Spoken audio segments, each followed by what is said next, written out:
Andhra Pradesh cinematography మంత్రి మరియు పర్యాటక శాఖ మంత్రి కందుల దుర్గేష్ గారు నిన్న మీడియాతో మాట్లాడుతూ సినిమా టికెట్ల రేట్లు పెంచడానికి ఒక కీలకమైన చర్చ పెడుతున్నాము.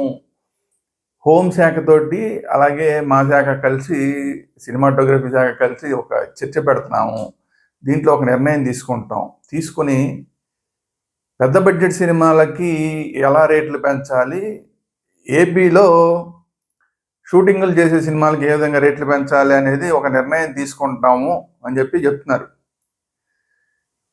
అయితే ఒక పక్కన తెలంగాణలో టికెట్ల రేట్ల మీద హైకోర్టు చివాట్లు పెట్టింది. మీరు ఎందుకు మాటికి టికెట్ల రేట్లు పెంచుతున్నారు, మేము పెంచొద్దని చెప్పినా కూడా మీరు మాటికి ఎందుకు పెంచుతున్నారు అని అడిగితే అక్కడున్న సినిమాటోగ్రఫీ మంత్రి గారు ఆయన ఏం చెప్పాడు, అసలు ఇంకా నుంచి గతంలో పెంచమని చెప్పాము, కానీ మళ్ళీ సినిమా వాళ్ళు వచ్చేసరికి మళ్ళీ ఏదో అలా పొరపాటు జరిగిపోయింది, మాకు తెలియకుండా అధికారులు పెంచేశారు.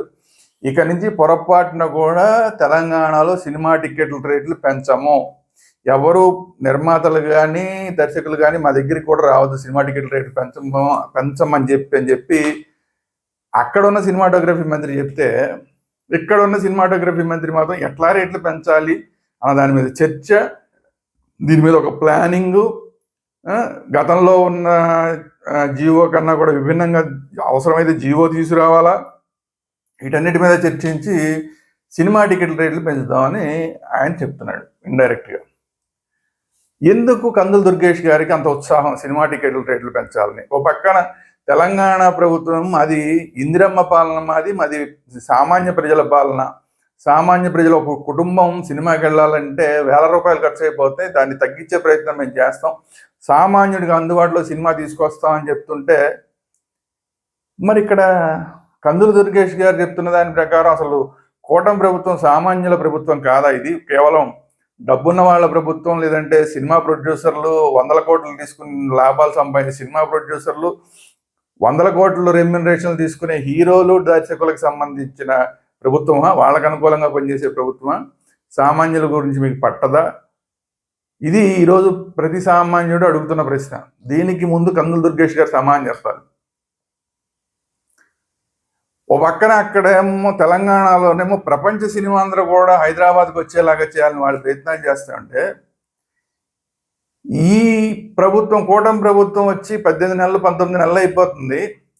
సినిమా ఇండస్ట్రీని, తెలుగు సినిమా ఇండస్ట్రీలో కనీసం ఆంధ్ర ప్రొడ్యూసర్లు వాళ్ళని కూడా కనీసం ఈ విశాఖపట్నానికో లేదా అమరావతికో తీసుకొచ్చే ప్రయత్నం, సినిమా ఇండస్ట్రీని తీసుకొచ్చే ప్రయత్నం చేయట్లేదు.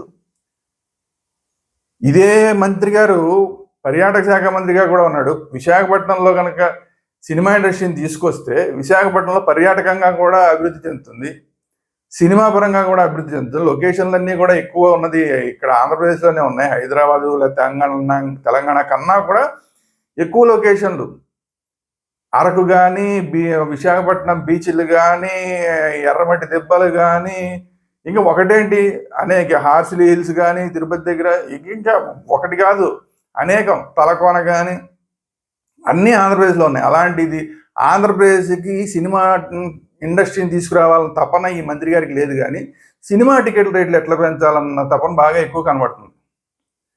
దేనికిది అంటే కేవలం పవన్ కళ్యాణ్ గారు ఉప ముఖ్యమంత్రిగా ఉన్నారు, ఆయన హీరోగా ఉన్నారు, ఆయన సినిమాలకి ఎక్కువ రేట్లు రావాలా, కేవలం దాన్ని దృష్టిలో పెట్టుకుని ఒక మంత్రిగా ఎలా నిర్ణయం తీసుకుంటారు, లేదంటే ఒక ప్రభుత్వంగా ఎలా నిర్ణయం తీసుకుంటారు సామాన్యులను దృష్టిలో పెట్టుకోకుండా? మీరు అసలు సినిమా టికెట్లు ఈ బాల్కనీ ఇంత, లేదంటే ఫస్ట్ క్లాస్ ఇంత, లేదంటే కింద నేల బెంచిన ఏదో ఏ పేరు పెడతారో దానికి ఇంత అని చెప్పి మీరు ఒకసారి నిర్ణయించిన తర్వాత దాన్ని మాటిమాటికి ఎలా ఆల్టర్ చేస్తారు? అసలు అది విధానం అంటారా దాన్ని? ప్రభుత్వ విధానం అంటారా దాన్ని? ఒక పద్ధతి అంటూ ఉండాలిగా, అది కూడా లేదు. ఎవరి కోసం ఇంత అత్యుత్సాహం చూపిస్తున్నారు? కనీసం మీరు టికెట్లు మా ఆంధ్రప్రదేశ్లోనే ఎవరైతే ఇక్కడ సెటిల్ అవుతారో, ఇక్కడ స్టూడియోలు కడతారో అలాంటి వాళ్ళ సినిమాలకి మాత్రమే, అలాంటి నిర్మాతల సినిమాలకి మాత్రమే పోనీ టికెట్ రేట్లు పెంచుతామంటే పోనీ వాళ్ళని ప్రోత్సహించడానికి పెంచుతాం అనుకోవచ్చు, అది కూడా లేదు. వాళ్ళెవరో ఎక్కువ రేట్లు పెట్టి సినిమాలు తీయడం ఏంటి, వాళ్ళకి మీరు డబ్బులు ఇచ్చేలాగా మామూలు సామాన్యులందరినీ దోచుకోమని చెప్పడం ఏంటి? ఇది ఏమి నిర్ణయం? ప్రభుత్వ నిర్ణయం. ఇది కాకుండా బెనిఫిట్ షోలు. నేను ఈరోజు కందుల దుర్గేష్ గారిని డిమాండ్ చేస్తున్నా, ఈ ఆంధ్రప్రదేశ్ ఏర్పడిన దగ్గర నుంచి 2014 దగ్గర నుంచి రాష్ట్రం విడిపోయినాక ఆంధ్రప్రదేశ్ ఉన్న విభజిత ఆంధ్రప్రదేశ్ ఏర్పడిన నాటి నుంచి ఈ రోజు దాకా ఎన్ని సినిమాలకి బెనిఫిట్ షోలు వేశారో, ఆ బెనిఫిట్ షోల వల్ల ఎవరికి బెనిఫిట్ జరిగింది, దీని మీద ఒక వైట్ పేపర్ రిలీజ్ చేయండి.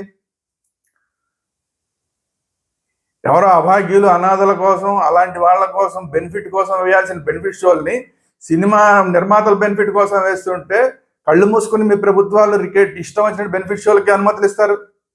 ఇది ఒక విధానమా? ఇవి ప్రభుత్వ విధానం ఇలా ఉంటుందా? అలాంటి నిర్మాతల్ని ప్రోత్సహించడానికి మీరు ఎందుకు ఉత్సాహం చూపిస్తున్నారు? ప్రజలను దోచుకుని బెనిఫిట్ షోల పేరుతోటి ప్రజలను దోచుకుంటున్న నిర్మాతలను ప్రోత్సహించడానికి ఎందుకు ఆంధ్రప్రదేశ్ ప్రభుత్వం ఉత్సాహం చూపిస్తుంది? కందుల దుర్గేష్ గారు ఎందుకు ఉత్సాహం చూపిస్తున్నాడు? ఇది ప్రజలకు సమానం చెప్పి ఆ తర్వాత మీరు టికెట్ రేట్లు పెంచాలి. ఇది ఈ రోజు సామాన్యుల నుంచి వస్తున్న డిమాండ్.